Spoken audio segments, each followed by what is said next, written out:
Anything other than put our prayers out for the family. Moment, because I know the school superintendent is speaking with an update as we speak. Let's listen in.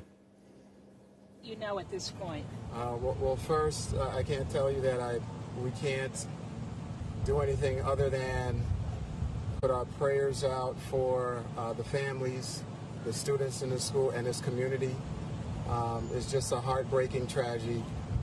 What we do know at this point is that every single law enforcement entity in Broward County is on the scene, including the FBI. There are fatalities that are involved. We can't confirm the number at this point. I am in communication with Sheriff Scott Israel. I'm going to meet with him now. Have been in communication with the governor. Everyone is providing the full support that they can. Unconfirmed reports now, but we believe that the shooter has been apprehended. And so we're trying to just work through all the details at this point. Can you tell me, the scenario we're hearing is this former student entered the freshman building. Is that your understanding? I don't know the details of where the student entered, but we do know that it occurred during dismissal time. And yes, it is potentially some former student. Don't have a name yet. I can't release any information to you. But that individual, we believe, is in custody at the moment. We hear a high number of casualties. Are you getting any indication from the sheriff just how many people may have died? Can't confirm the number at this point, but there are fatalities involved here. Can you tell us at least how many transports? Do you know, maybe a dozen? I don't know the number that's been transported at this point, but again, there are numerous fatalities. It's a horrific situation. It's just a horrible day for us. And we got reports of multiple shooters. Can you confirm that? I'm sorry, what's that? That there were more than one shooter? No, at this point we have no evidence that there's been more than one shooter. The individual, again, we believe has been apprehended. I would leave it to the sheriff to provide you additional details around that. Mr. Runcie. They saw a teacher who was dead. Is that confirmed by you? Is a teacher among the fatalities? I believe there's an administrator or teacher that is involved. There may be more. I can't confirm if that's been one of the fatalities at the moment. Superintendent, this is a day I'm sure every superintendent fears, and to happen here in Broward. It's a day that you pray every day. I get up that we will never have to see.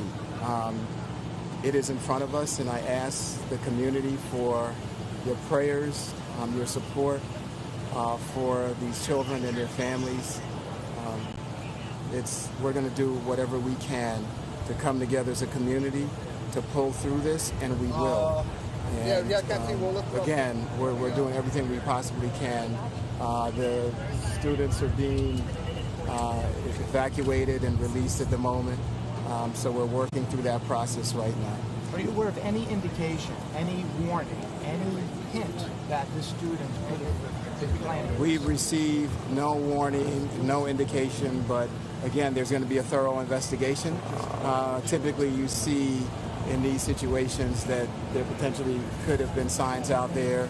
I would be speculating at this point if there were, but we didn't have any warnings. There weren't any phone calls or threats that we know of that were made. Superintendent, there's so many parents that are afraid to send their kids to school.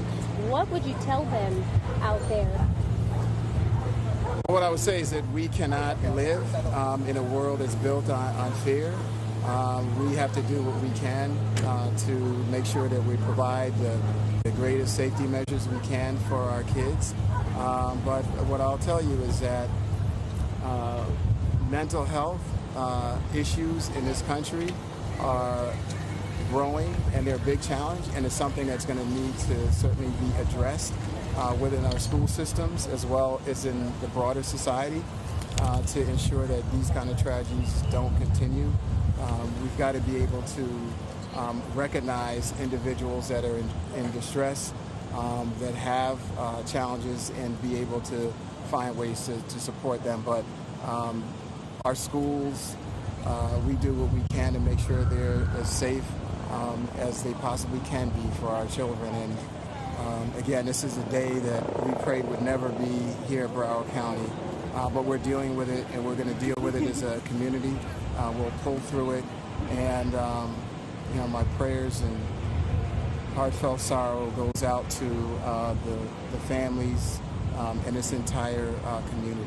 Those comments about mental health and stress, are they speculation on your part, or do you have some information about who is responsible? And do you know? Well, all I would say is that, other than the obvious. Other than the obvious, that's correct. No, I don't. No sane person that's is going to go and commit such an atrocity. So I would say that it is something that we have to deal with. But it's not based on your knowledge of. It's not based on my knowledge of anything regarding the individual who committed this, but I know it's a challenge, and it's something that we've been certainly trying to deal with throughout Broward County and throughout this nation. But we're going to have to step up our efforts on that. With someone in custody, so the rest of the students, hundreds of them are being evacuated right now, right? That's correct. They're clearing buildings out. They're doing it in a orderly manner to make sure that's safe. So again, there's a enormous presence of law enforcement here, and they're assisting in the evacuation process. And Westglades right next door. The middle school. Are those students still inside, or have they been? They were on lockdown. They are probably going through an evacuation process as well. We have students we know that are coming from some of our middle schools like Nova, where they typically may get dropped off here. We have them being dropped off at another school site, and we're notifying our parents. On a typical afternoon, what police presence and security presence is on this? Every high school in this county has police presence at the high school, so there were officers on the school site at all times. Do you know for certain how many or where? There typically are at least two cars of law enforcement individuals on our campuses on a daily basis. Resource officers, are they called? They're called school resource officers. That is correct. Superintendent, was the shooter just contained to that one building? Do you know? Did he go into another building? Don't know the path or exactly how the shootings occurred. Where were you when you got that phone call and your heart had your throb? So today has been a day of enormous mountains and valleys. I was leaving Monarch High School, where we were giving the Teacher of the Year keys to a brand new Toyota Camry that she won from being a Teacher of the Year in Broward County. We were celebrating our teachers, our schools, and got in the car. And as I'm driving back to the office, I start seeing communication, and I hear from staff that we may have a tragedy, and that's so I literally have come from giving the Teacher of the Year a car and celebrating our teachers and our district to where I am right now. The deadliest school shooting in Broward County ever. That's what it appears to be. I am the new